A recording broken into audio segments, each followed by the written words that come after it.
ఎప్పటి నుంచో నా చిన్నప్పటి నుంచి చెప్తున్నా, చంద్రబాబు నాయుడు గారు ముఖ్యమంత్రి అయినప్పటి నుంచి కూడా 14 సంవత్సరాలు అంతకుముందు అయినప్పుడు కూడా చెప్తూ వచ్చాడు.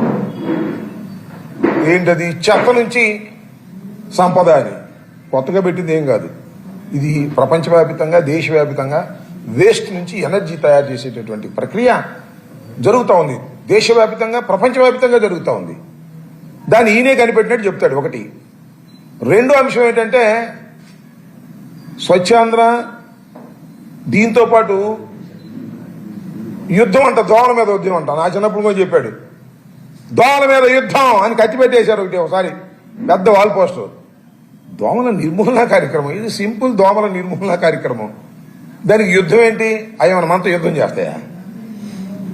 దోమలు మందు కొట్టి చంపేటటువంటిది కూడా ఒక పెద్ద ప్రక్రియలాగా ప్రభుత్వం దాని మీద ఏదో గొప్పగా యుద్ధం చేస్తుందనేటువంటి మాటలు మాట్లాడి మభ్యపెట్టేటటువంటి కార్యక్రమం చంద్రబాబు నాయుడు గారు నిండా పెద్దాపురం వేదికగా చెప్పేటటువంటి ప్రయత్నం చేశారు.